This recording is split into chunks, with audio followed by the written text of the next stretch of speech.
And that's what it is. It was the Ronaldo day today. It was.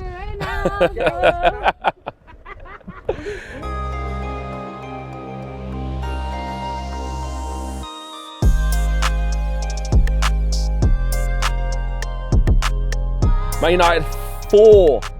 Man United 4, Newcastle United 1. Like they're saying, Viva Ronaldo. That's what it was.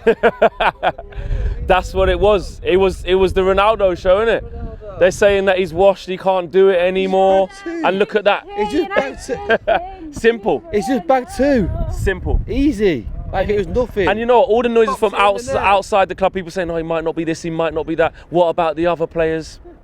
But he say about what the other players, he's just banged 2 in. Exactly, that's what I'm saying. Other people that have been saying all you can hear is Viva Ronaldo, all you can hear. Simple. That's all you can hear. As he says. He banged the first one in, he banged the second one in. Does he propel us to winning something special this year? Is what? Can him being in the team, can he put us up there with winning something special this year? More than special. I agree. More than special. It was ringing out before the game, during the game, after the game. More than special. 100%. I'm with you. More than. There you go. Everyone go in. Exactly. The fact he's back 2 as well. On his second debut, there you have it. The fans are still talking about it, and that's what it is. It was the Ronaldo day today. It was. I don't know. She's just come from nowhere. Big up. As you can see, the fans are still buzzing. They're still absolutely buzzing. That's what it's about. And look, Ronaldo will grab the headlines, but there's so much more to this game. Yes, was Ronaldo going to start? Was he going to deliver? And he did deliver, because he come through, especially with the second goal, with an important goal. And he proved that what I saw from Ronaldo today is exactly what I expected to see. Is he going to be involved in everything? No. Is all the play going to go through him? No.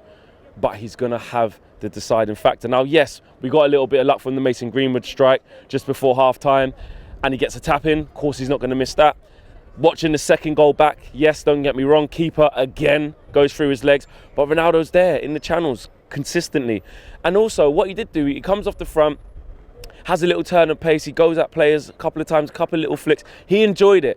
And I just feel like the mere presence of him being there meant that it wasn't all, this game was never going to be about the performance. You know, in the end, it turned out to be a good performance. But yeah, the first 40 minutes, we weren't great. We were struggling. Not struggling, but Newcastle were going to do what Newcastle do, which is sit back, look to hit us on the counter-attack. And they did do that a couple of times.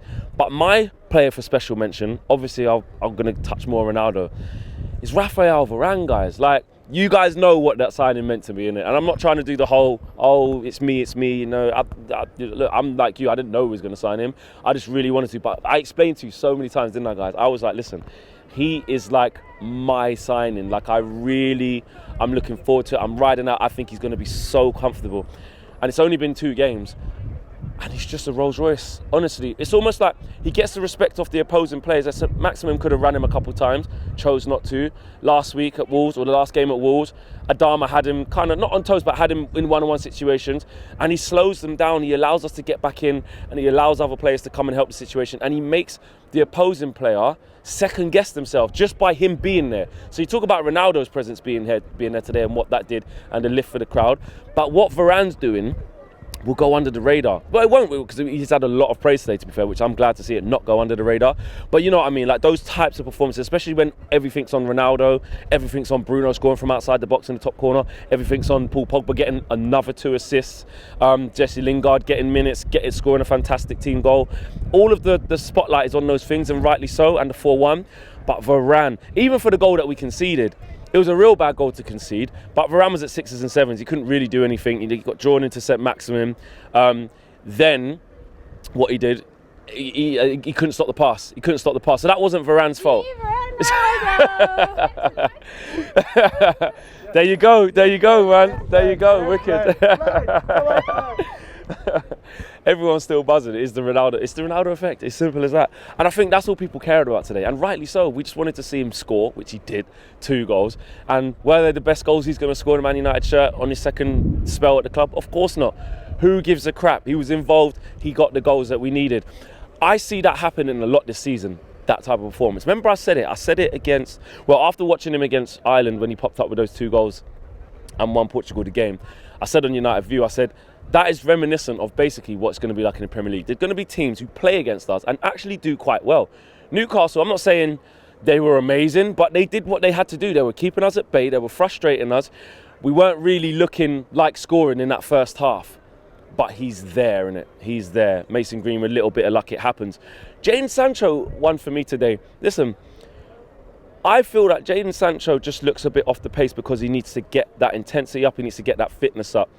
And it's just the decision-making wasn't quite there. Am I worried about him? Absolutely not. I think I spoke to someone today and they were like, oh, I'm a bit worried, you know, Flex. Like, I feel like he might be a Memphis Depay. It's 2 games. It's 2 games. Chill out. He's going to take time to acclimatise. He's going to take time to get used to the league. He's going to take time to get used to his teammates and adjust. And the way we play football is completely different. You know, especially at Dortmund with a fluid system, interchanging football, a slower pace of football out there in Germany, completely different. The positive of Sancho's game today was that how you doing, guys? You all right? Nice one. The positive of Sancho's game today was that he gets into the positions. Why? Because he's intelligent. And some of the time, and a lot of the time, he makes a simple decision, which I do like. Where I felt he fell short today was just the decision making in the key moments and the final third. And there was a counter attack. I don't know if you guys could see it on TV, depending on where you're watching it from, because it went on TV here. There was a counter attack where I think Mason, we were breaking. I can't remember who it was. And I remember looking at Jadon. I was like, wow, he's struggling to really make up the yards to be part of the attack. He literally was blown, and I think the ball went out, and he was catching his breath a bit. All of those things are to be expected. He's applying his trade here in England now. He's just got to get up to speed. He will be absolutely fine. Matic, someone in the fan review in the last one in the roundup was saying that I felt Matic was poor today. I didn't think he was poor today. I thought in this type of game, you need Matic. Yes, he had the wild shot.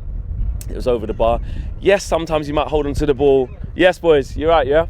Yes, he might hold on to the ball a little bit too long, but he brings that calm and influence. And what he did today, I think, is what Matic does best, is he recycles the play and he doesn't make daft decisions when people are saying shoot or people are saying quickly cross it, or he makes the right decision and works the ball to work the opening. Because let's face it, there was people next to me saying, oh, shoot Pogba. Pogba does it very well as well. And I think people forget about this because it can be frustrating because we just want to see goals. But when you're playing against a back 5 with 2 midfielders just in front of it, so let's call it a back 7. When you do that, what happens is that the opposing team want you to shoot from distance where it has to be a worldie to score, something like what Bruno did. The opposition want you to just cross really quickly when they've got 3 centre-halves there and you've got 1 striker there. They want that. It's playing into their hands. The key to breaking down the low block today, and just in general for me, is rotation of the ball, movement of the ball. Yes, it's going to be from side to side, but if you do it quickly and with purpose, and then you get the odd run in behind and people interchanging positions and the tempo's there, then I say it was there. And that's what we did well. And that's why I liked Matic's performance today, because people can say he's too slow on the ball and he's this and he's that. But what he did well to do today is regurgitate the play, keep them penned in, keep the pressure up. And he does that very well. As a defensive midfielder, we don't have an out-and-out defensive midfielder apart from him. And I think he done that job well today. Paul Pogba, again, people might say, you know, could he have done more? No, like he got 2 assists. He was unbelievable. And the thing is as well, what you have to say is he's having a say on games, whether he's playing high up the pitch on the left-hand side coming in, whether he's playing as a deeper line midfielder. That was very interesting. And the Jesse Lingard situation is brilliant as well, because actually here we are saying that, you know, was really surprised Jesse Lingard didn't leave. Is he going to get much game time? Ollie made a significant sub today, and the more the game was wearing off, everything that Jadon Sancho wasn't doing, I was thinking, actually, this is a game for Jesse. He's going to be a live wire, he's going to pick up in the pockets of space, he's going to get on the half turn, he's going to make things happen. And lo and behold, he did that. That goal, the 4th goal, I think is, I know Bruno's one is fantastic, it's in the top corner, but I think the best goal we scored today was that last goal. Pogba was fantastic, feeds it into Donny van der Beek, he shows what he can do, gets it back off Donny. Pogba, and then Martial, do not underestimate what Martial done in that goal with the little rollover just to let the ball go. And Jesse, it's a difficult finish, gets it out of his feet, opens out his body, 4-1. So the goals came. And one thing I do like as well is when it got to 1-1, Ronaldo's in the centre circle. What does he do? Calm down. No problem. Bruno done a similar thing when we went 1-1 against Leeds. And what we are seeing, although some people are saying maybe the style of play can improve, and I can see where you're going with that. One thing this team does have is the confidence to say, we're fine. We can outscore you. And that is our biggest strength, and Ole needs to keep on that. Man of the match, obviously Ronaldo's going to take all of the headlines, and rightly so he is the man of the match. But for me, Raphael Varane, the Rolls Royce, just sweeping up everything. He won everything in the air. Nearly got on the score sheet as well, was a whisker away of doing that. So at the end of the day, man of the match Ronaldo, let's go. It's going to be a big season, and that's my thoughts on the game. Peace.